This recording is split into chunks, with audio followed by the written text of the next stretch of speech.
The Collective Security Treaty Organization in the near future will be able to participate in UN peacekeeping operations, says a political observer Gaziz Abishev.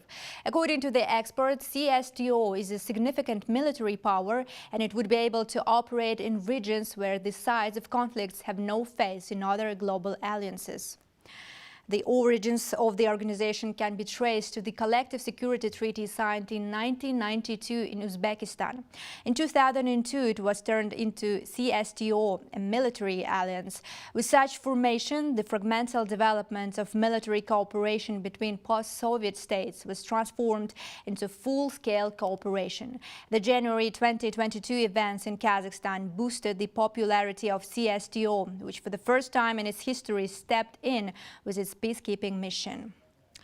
What is CSTO today? How the world sees this organization and issues still remain unsolved for state members.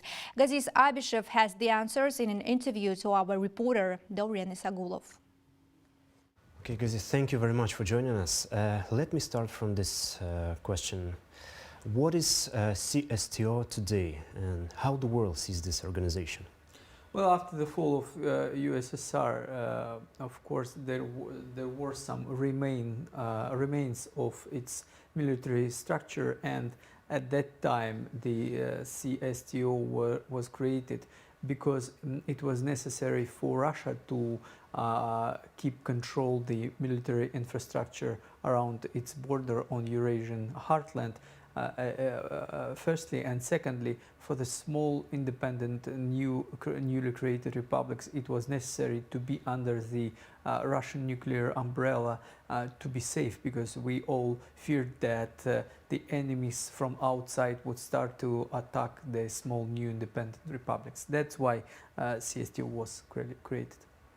And what is CSTO today? How the world sees this organization? Well, it's like, how the world sees it, we need to admit that CSTO right now is a military bloc led by Russia, and Kazakhstan and others interested because it's a sort of defense.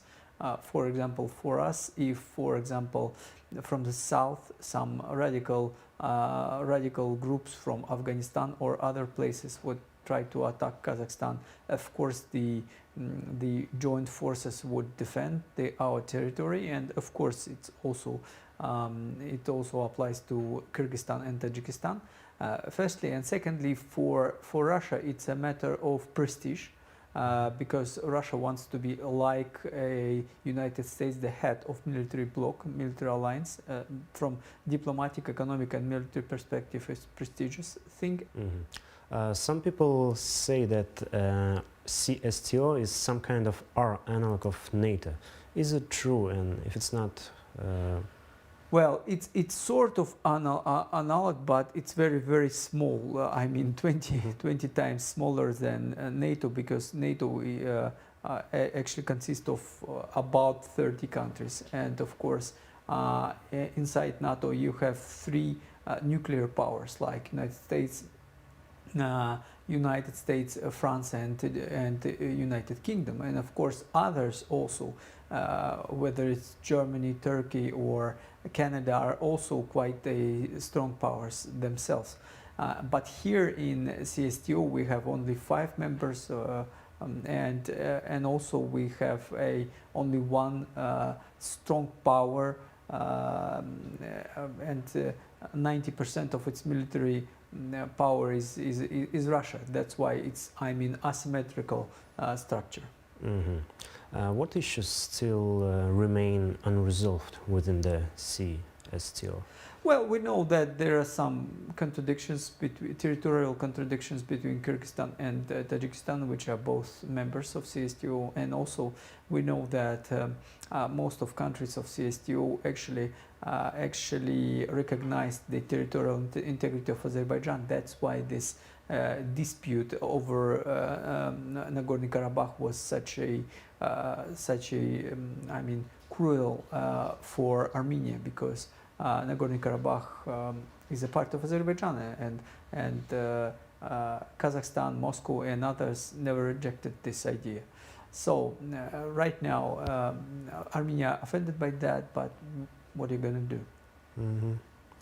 How do you think, will CSTO ever be able to participate in United Nations peacekeeping operations like NATO does? Well, I think it's quite possible, but not right now. If we are ready, we have enough military force, probably somewhere in the world, whether it's Africa, Asia, or Middle East. We're able to be a peaceful peacekeeping forces because, for example, in some areas of the world, the conflicting sides, one of conflicting sides or both, they probably don't trust collective West, and they're able to trust CSTO because we're flexible on international arena.